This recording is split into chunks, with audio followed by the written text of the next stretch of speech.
Of all of America's foes, Cuba is the strangest. Third only to Mexico and Canada in terms of distance from the US, for over 60 years this island country has posed itself as an opponent to everything the United States stands for. But as late as 1955, nobody in the US thought Cuba, of all countries, would fall to communism. The satellite countries of Russia are the unhappiest places in the world, so far as we can find out from the information that comes from behind the Iron Curtain. This is in sharpest contrast with the situation that exists in Cuba, Canada, Mexico, and other nations that lie in the portion of the world of which we are a part. No neighbor of ours is afraid of us, and they like to do business with us because we accept their competition instead of demanding their subjugation. But the revolution that tore Cuba from America's sphere of influence didn't come out of nowhere. And even though the claims of US interference in internal affairs by Castro and his sycophants was overblown, especially by the 1950s, those exaggerations come from a real history. Over the 19th century, the Cubans revolted against Spanish rule several times, but it would be their attempt in the 1890s that would garner the most attention. A combination of exaggerated horror stories in the media, today called yellow journalism, lobbying from Cuban emigre communities in Florida and New York, as well as an eagerness for martial virtue from progressives and nationalists such as Teddy Roosevelt, led to President William McKinley asking Congress to declare war against Spain in 1898. And by the end of that year, the US was in control of the Spanish colonies of the Philippines, Guam, Puerto Rico, and Cuba. After the war, the US would occupy Cuba, not allowing them to govern themselves until they drafted a constitution that the United States felt satisfied with. This ended up including the infamous Platt Amendment, named for Connecticut Senator Orville Platt, which asserted the right for the US to militarily intervene in Cuba. The government of Cuba consents that the United States may exercise the right to intervene for the preservation of Cuban independence, the maintenance of government adequate for the protection of life, property, and individual liberty, and for discharging the obligations with respect to Cuba imposed by the Treaty of Paris on the United States to be assumed and undertaken by the government of Cuba. This amendment to the Cuban Constitution is the root of all claims about interfering in Cuban affairs. But as we will see in a little bit, those claims are complicated, including in ways that contradict the popular narrative. However, the other part of this, of course, was American business interests. The economies of Cuba and the United States were intertwined long before either were independent countries, and after the Spanish-American War, they grew even closer. More traditional investors bought land and sugar mills, bringing in modern equipment, while others built hotels and casinos to attract and service tourists. By 1907, nearly 60% of rural Cuba was owned by foreigners, and by the 1930s, nearly 80% of the sugar industry was owned by American companies. In 1924, one of Cuba's independence fighters, Gerardo Machado, became president, and although he had built his political career on anti-American rhetoric, his administration would be ensconced in corruption involving American businessmen, and would amend the Cuban Constitution to empower the president and extend their term in office, which would set off popular opposition, which would explode across all of Cuba after the stock market crash of 1929 collapsed commodities prices, gutting the sugar industry. Despite the growing disorder in Cuba, the Coolidge and Hoover administrations were willing to look the other way so long as Machado could protect U.S. citizens and property. Presidents Theodore Roosevelt and Woodrow Wilson had been very quick to resort to military intervention in Latin America, but over the 1920s, the frequency of interventions drastically slowed, to the point where no new interventions occurred under Hoover, and this ship would be solidified under Franklin Delano Roosevelt. The essential qualities of Pan-Americanism must be the same as those which constitute a good neighbor, namely, mutual understanding and, through such understanding, a sympathetic appreciation of each other's point of view. It is only in this manner that we can hope to build up a system of which confidence, friendship, and goodwill are the cornerstones. Each one of us must grow by the advancement of civilization and social well-being, and not by the acquisition of territory at the expense of any neighbor. Secretary of State Cordell Hull, who had served in the occupation of Cuba after the Spanish-American War, saw U.S. interventionism as the root cause for anti-Americanism in Latin America, and sought to pull U.S. troops out of where they were already stationed, and to not deploy them anywhere new. Cuba was to be the kernel of our new positive policy toward Latin America throughout the year. Our actions toward Cuba would prove the rest of Latin America whether we were sincere in our protestations of non-intervention. In the summer of 1933, things came to a head in Cuba, with violent resistance in rural areas, general strikes in the cities, and assassination of police and other government officials. President Machado was in talks with the U.S. ambassador, who was trying to get him to step down, but after a failed attempt to rally the public in his favor by claiming the U.S. was planning to intervene, the Cuban military gave him an ultimatum to step down or be overthrown in a coup. On the night of August 13th, President Machado fled the country, carrying off bags of gold from the national treasury and eventually settling in Florida. And although I do not have any bags of gold to carry off from my sponsors, I do have patrons to thank for their support. Adam, Senatus, Chris, Evan, and Brian. When monetization is uncertain and the algorithm and sponsors aren't giving the channel a fair shake, it's the patrons who help keep things going around here. And members of the Casual Historian Patreon also get access to early, ad-free, and when necessary, uncensored versions of videos. They also get access to the footnoted scripts I use to make the videos, as well as access to the notes documents that I use to write those scripts.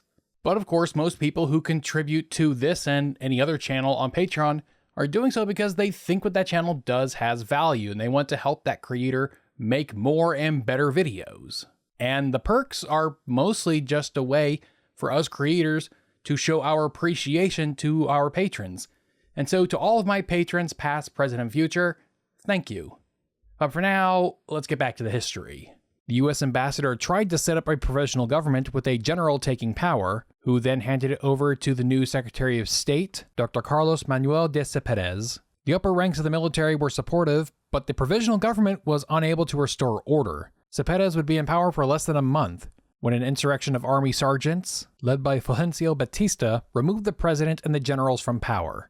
The sergeants had worked with a radical socialist student movement who tried to set up a civilian junta, but after 5 days they gave up and appointed Dr. Ramon Grau San Martin of the University of Havana as the new provisional president.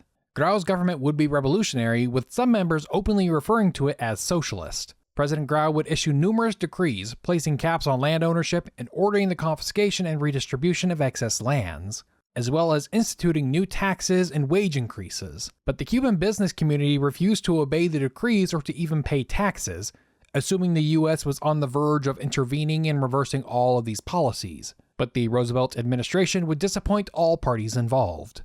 The United States desires that complete and constant information about Cuba shall be available for the Latin American countries.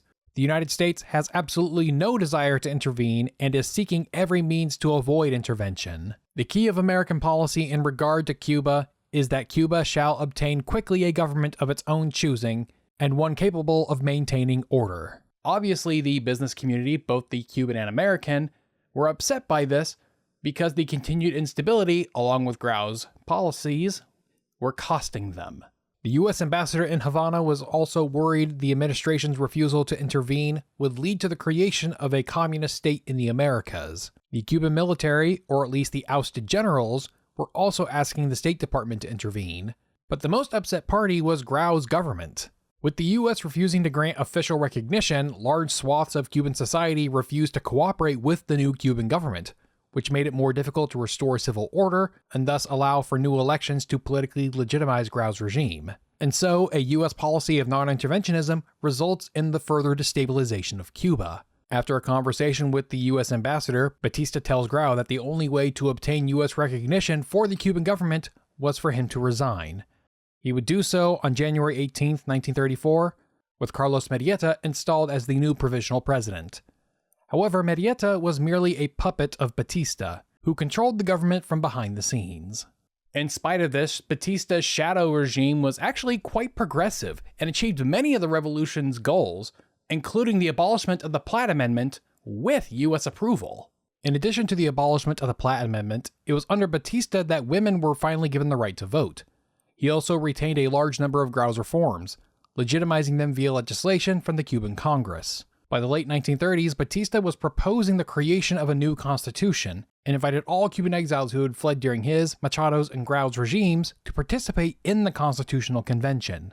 This new constitution would be adopted in July of 1940, which had many of the legislative reforms enshrined, such as the national minimum wage, equal pay, paid vacations, 8-hour workdays, paid maternity leave, and the rights to organize and strike.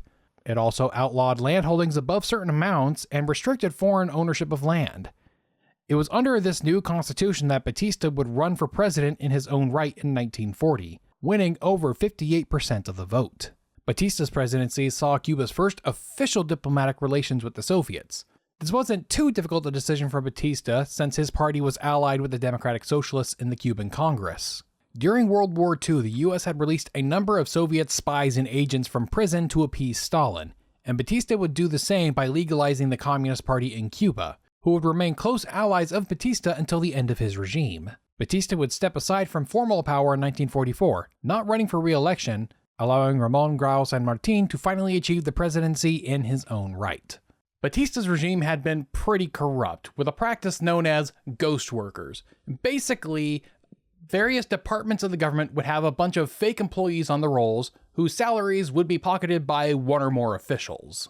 Grau was elected as a reformer in part to get rid of such practices, but he would end up supercharging them instead. After his presidency, Batista left the government and settled in Daytona, Florida, but he continued to exercise inordinate influence over the military, who were the true power behind the government, and could overthrow the president if needed. To build up his own power base within the government, Grau would mobilize the student gangs at the University of Havana to clash with Batista loyalists. He would hire them to work in the police and other government jobs, who would then use ghost workers to enrich themselves. I think I should take a moment to explain the situation at the University of Havana. You see, in Latin America, there's this concept of autonomous universities. These universities are publicly funded, but their operations, including staff and faculty, are entirely internal matters. This includes security and safety, which means the military and law enforcement are forbidden from setting foot on campus. This concept is a product of Latin American politics, in particular because their governments tend to be authoritarian, with the universities tending to be hotbeds of oppositions to said regimes. And so the universities would essentially become sanctuaries for political opponents of whatever regime was in power. But this also meant that the schools were responsible for maintaining order themselves, and when they weren't able to, they basically became breeding grounds for gangs and violent crime, as Havana had become in the 30s and 40s. Well, many of these gangs were politically left-wing, which is why Grau would recruit them, hire them into his government to fill various offices, and then use those gang leaders to direct violence against his political opponents. And it was in these gangs that Fidel Castro would get his political start, but we'll get to that a little later. Along with ghost workers and university gangs, basically all the governments of Cuba would be involved with the mob in one way or another. Ferrer, author of Cuba and American History, says, "The relationship was so close that at times aspects of the Cuban state itself began to resemble the mob. Increasingly, political factions employed their own private security teams, who engaged in gangster-style violence. Some spectacular mob-style executions highlighted the resemblances for the Cuban public.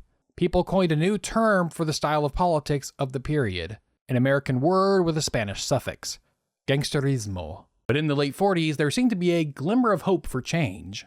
Grau had founded the Authentic Party to be a reform and anti-corruption party, but when it became obvious that Grau's government was just as corrupt as Batista's, a faction of that party, led by radio host Eduardo Chibas, broke off and formed the Party of the Cuban People, better known as the Orthodox Party.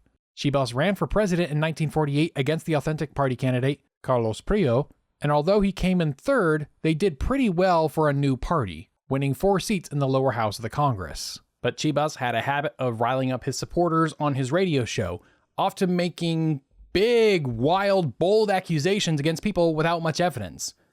And one of these accusations would lead to his death.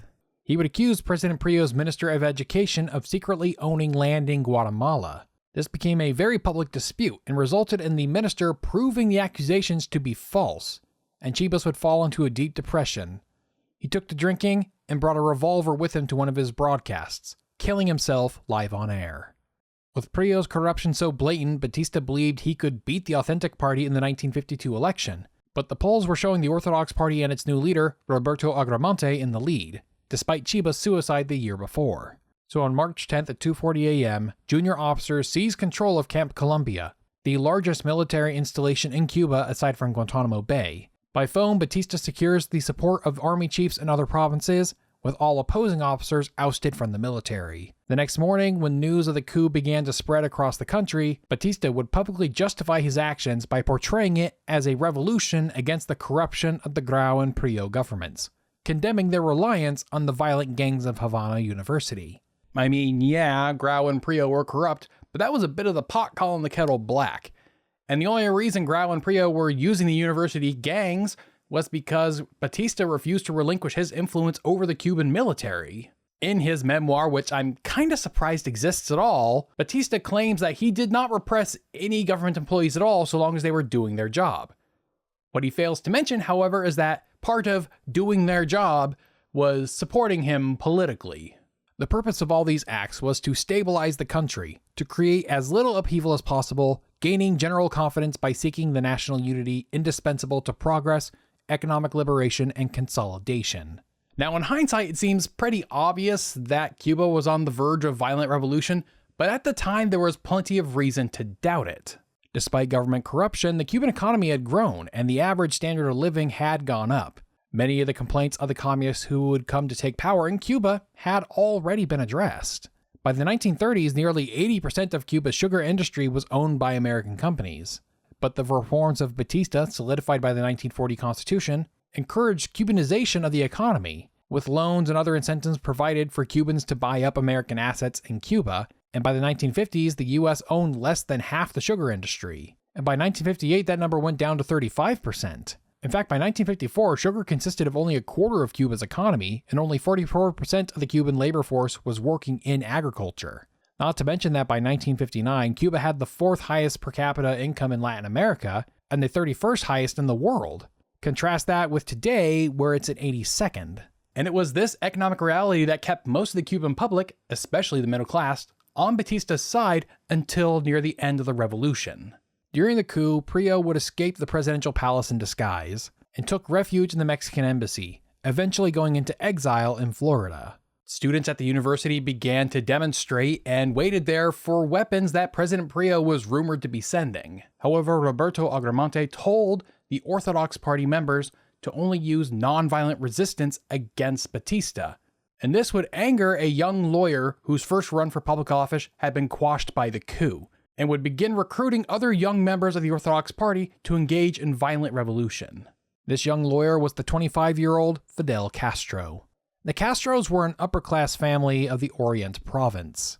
Fidel's father was born in Spain and actually fought against Cuban independence in the 1890s, but chose to stay in Cuba after the war. Fidel himself would be educated at a Jesuit school, which gave him this weird combination of super puritanical tendencies, while also falling into the stereotypes of a philandering Latino with numerous children out of wedlock. After his primary schooling with the Jesuits, he attended the School of Law at the University of Havana in 1942, and would be part of the gang politics at the time. And asking viewers to subscribe to the channel, giving the video a like, and leaving a comment down below is just another part of the YouTuber life. Subscribing to the channel makes sure that my new videos always show up in your subscription feed, and giving the video a like and leaving a comment down below tells the algorithm that this video has a lot of engagement and is worth sharing with more people. So if you're still watching the video at this point, then you're probably enjoying it. Then why don't you go ahead and just give the video a like and leave a comment down below. It'd be really appreciated and gives me a little more information of what to make future videos about. But with all that out of the way, let's move on with the history. Random attacks and attempted assassinations were a common feature of campus life at the university, with some biographers crediting Castro's paranoid tendencies to these years. In the 40s, there were two major gangs, the Unión Internacional Revolucionaria, or UIR, and the Movimiento Socialista Revolucionaria, or MSR. The UIR was led by Emilio Tro, a volunteer for the Republicans in the Spanish Civil War, as well as the U.S. Army in World War II. The MSR was led by Ronaldo Mas Ferrer, an ex-communist who was an anti-American Cuban nationalist. And while in Havana, Castro was involved in at least one attempted assassination. And like all students with political aspirations, he was involved in the Federation of University Students, who were responsible for numerous riots and acts of terrorism, and were known to be affiliated with both communists and the mob. For Fidel, who was, despite his intellectual ability, very physically oriented, this violence seemed to have a certain appeal. Whether he found the violence itself attractive, or whether he viewed it as an unfortunate necessity in satisfying his ambition to become prominent student leader, is hard to say. And according to his own autobiography, he was quite an avid reader of Marxist literature while in college. He had many friends and acquaintances in the Communist Party and communist organizations, such as his brother Raul. He even bought a copy of Das Kapital while on his honeymoon in the US. I guess you could say he was seizing the means of reproduction. But he wouldn't join the Communist Party until 1961, at one point jokingly saying, I would have joined the Communist Party if I could have been Stalin. But Fidel's education for revolution consisted of more than just gang violence and what I presume were insufferable dorm room Marxist reading groups. It also consisted of some practical experience as well. After World War II, a movement spread across Latin America to topple military dictators in what you could call leftist filibusters. Groups of private citizens, many of them university students and gangs, formed the Caribbean League and recruited fighters to join an expedition to oust Rafael Trujillo from power in the Dominican Republic. This movement was so popular amongst the gangs of Havana University that the MSR and UIR signed a ceasefire while this mission was underway. And in 1947, with his poll numbers shrinking, President Grau would support this mission as well, providing officers and equipment to train volunteers on an island off the coast of the Orient province, in which the 21-year-old Fidel participated.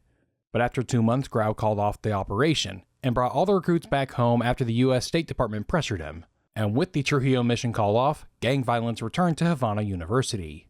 In early 1948, a government minister was murdered by a member of the UIR, and Fidel Castro was named as a suspect, which forced him into hiding.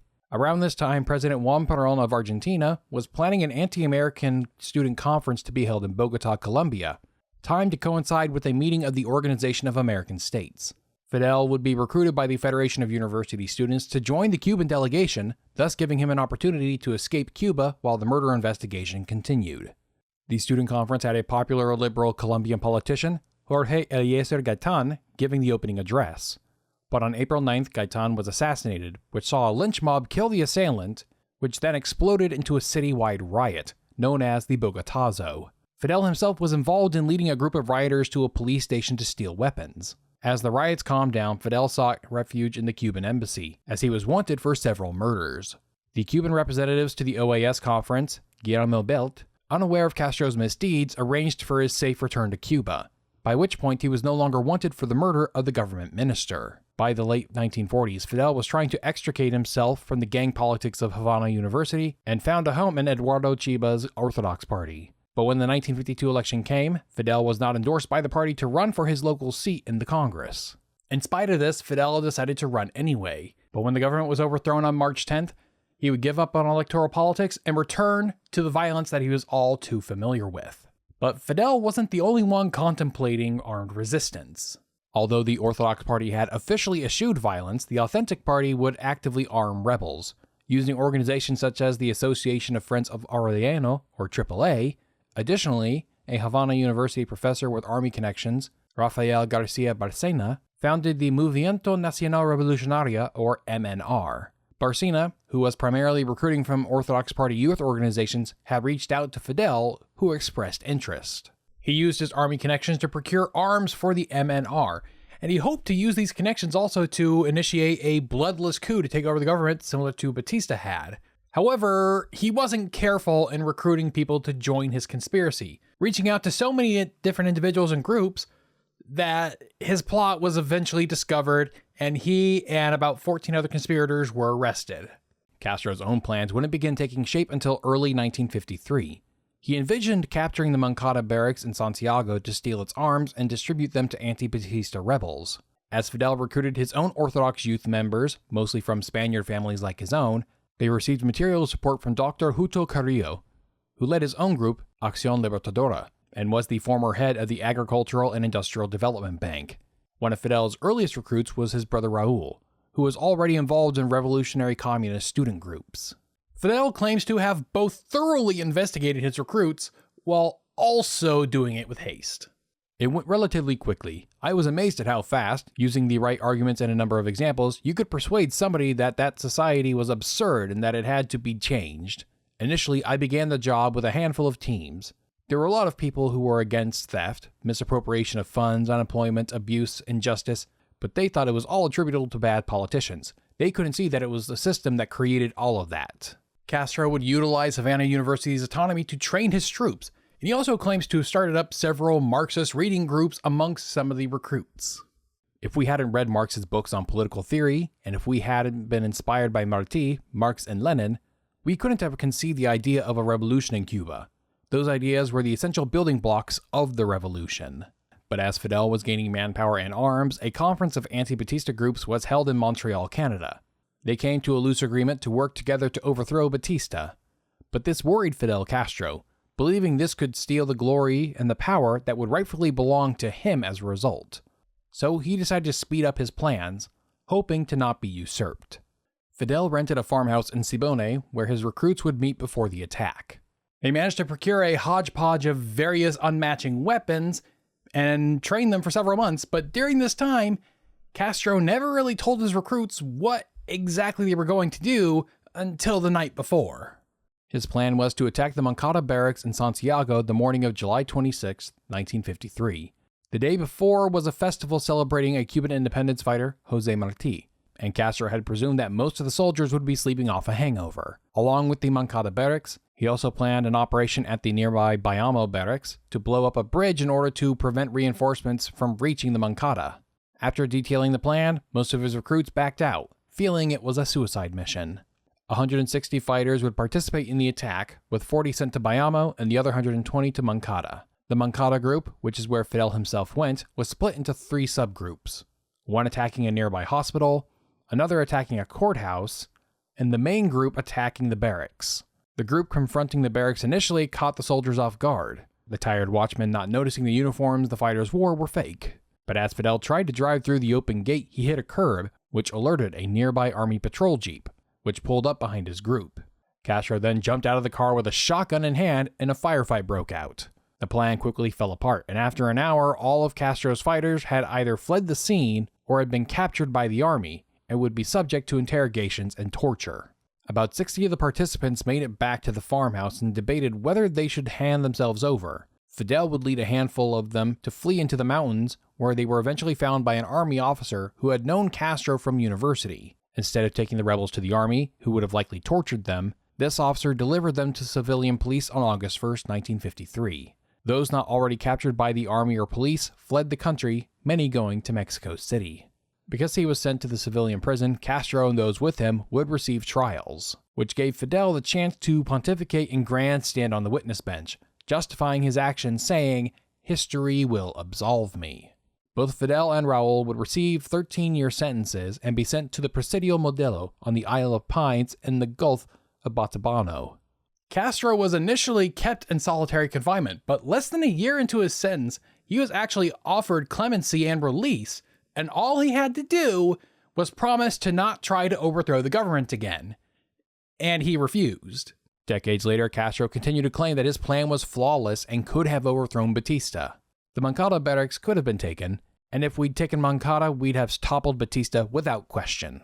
If I were to organize a plan for taking Moncada barracks again, I would do it exactly the same way. I wouldn't change a thing. What failed here was that we lacked sufficient combat experience. While Castro and crew were in prison, life and politics continued on in Batista's Cuba. Batista used the attacks as an excuse to arrest a large number of political opponents, including members of the Orthodox and Communist parties, due to many of the attackers being linked to their groups. Batista would hold an election in November of 1954, where he hoped to legitimize his coup. During the campaign, former President Grau promised to grant pardons to the Moncada attackers, who had gained public sympathy over news of horrendous torture many of them suffered in the week after. Batista would promise to grant a blanket pardon to not only the Moncada rebels, but also to any and all Cubans living in exile. These pardons would include Fidel and Raul, who would be released in May 1955. Batista would later justify these pardons by minimizing Fidel's involvement, even claiming he was never at the barracks and instead had spent the entire ordeal at the home of Enrique Pérez Rantes, the Archbishop of Santiago, receiving literal sanctuary. However, pardoning Castro wasn't unusual at all. Historians have sometimes considered Castro's amnesty to be Batista's greatest error of judgment, but hindsight is the purview of historians, not politicians. There was nothing noteworthy about Batista's decision. If anything, Fidel's pardons suggest how little observers at the time, Batista included, made of Castro's threat to the state. In reality, it was university radicals who were the bigger threat to Batista. One of these student groups, the Revolutionary Directorate, led by Jose Antonio Echeverria, organized terrorist cells, protests, strikes, and boycotts. They would be responsible for a wave of violent assassinations throughout the 1950s, killing police officers and government officials. After his release from prison, he was initially planning to stay in Cuba and work with the Orthodox Party, while also simultaneously planning another violent attack against the regime. But when he got out, he found that the population of Cuba was less in the mood for violent revolution. He also found rivals for leadership amongst those who had survived the July 26th attacks, who had begun calling themselves the July 26th movement. He also had difficulty participating in non-violent politics because the parties, as well as most publications, had an unwritten agreement with Batista to not publish, work with, or cooperate with Fidel. The final straw was when Raul sought refuge in the Mexican embassy after he was accused of planting a bomb in a movie theater. He was granted political asylum by the Mexican government and allowed to resettle in Mexico City. Fidel planned to join him there, but not before organizing what was left of the 26th of July movement, as well as meeting with Professor Barcina, who agreed to formally fold the MNR into Fidel's group. He would leave Cuba on July 7, 1955, and follow his brother to Mexico. Fidel and Raul would join a large community of Cuban exiles living in Mexico City, where they met many of their future comrades who would follow him back to Cuba. The most famous of these was a young physician from Argentina, Ernesto Guevara, more famously known as Che. Che had been on a trip around South America and had arrived in Guatemala in 1954, shortly before the coup. Biographers of both men like to credit Che with radicalizing Castro against the U.S. The Castros would also become friends with Lázaro Cárdenas, a former president of Mexico, who would buy and store weapons for them and help the Castros out of prison several times. There's also a pretty high chance that Castro had contacts with the KGB. Nikita Khrushchev claims they never aided Fidel before he took power, but they were well aware of him through their direct contacts with Raul. However, our people who handled Latin American affairs and who had traveled in the area did know some of the Cuban leaders. They knew Raul Castro in particular.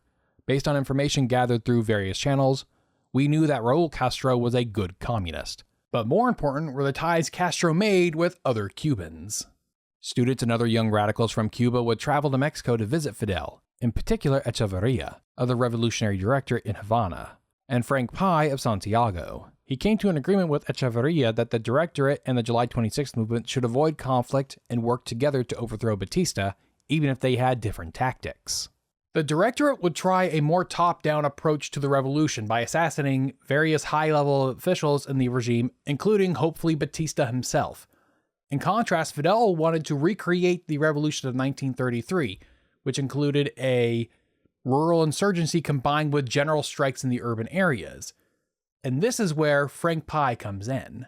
Pai would be directly incorporated into the movement and named the Chief of Action and Sabotage for Eastern Cuba, which was where Fidel was hoping to eventually land an invasion force. Fidel's period of exile wasn't limited to hanging out in Mexico City. He would visit Cuban communities across the Caribbean and the United States, raising money, recruiting fighters, and buying weapons, where he would get the attention of the FBI. Batista became aware of these activities and would send out his own spies to track down Fidel, and even sent assassins after him in Mexico City. But the attempts would fail, and none of this prevented politics from continuing on in Cuba.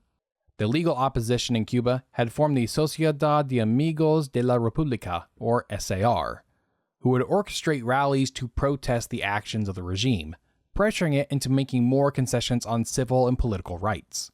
The July 26th movement and the Revolutionary Directorate opposed their actions because peaceful progress would eliminate the need for violent revolution, thus sapping support for their organizations. So the July 26th movement would disrupt SAR rallies, while the Directorate would commit acts of terrorism, which forced the regime to enact harsh reprisals that turned the public against peaceful resolutions. In April 1956, a conspiracy led by Colonel Ramon Barquin, backed by Justo Carrillo, who had been backing several rebel groups, was uncovered. A cadre of army officers, with support from Cuban exiles and President Trujillo of the Dominican Republic, were plotting a coup against Batista, and during the interrogations, Barquin claimed that both Trujillo and Prijo were backing Castro as well. After the failed conspiracy, both Carrillo and Prijo would reach out to Castro to begin supporting them directly, with Carrillo meeting up with Castro clandestinely along the Guatemala-Mexico border. Fidel would then meet with Prijo in Texas, who pledged $50,000 to the July 26th movement. It was around this time that Castro's plan began to take actual shape. He meets with Frank Pai in September, where they plan for Pai's group to cause a disturbance in Santiago, which would distract the military long enough for Castro to land the men he had been training on the coast of the Orient province. His men would raid an armory near the landing site, and then distribute the weapons to anti-Batista forces, similar to his Moncada attack plans, and from there wage a guerrilla war from the mountains until enough support could be built up in the cities for a general strike. Both Pai and Echevarria would criticize Fidel's plan, but he was always dead certain on his tactical brilliance. The men whom Castro recruited for this revolution mostly came from middle-class families, despite what his mythologizers have tried to romanticize as a peasant rebellion. Despite not having the material or manpower to do the job, Castro had made many very public statements reported in Cuban newspapers and magazines, claiming that he would return to Cuba before the end of 1956. And so, in order to keep this poorly thought out promise, he decided to speed up his timeline.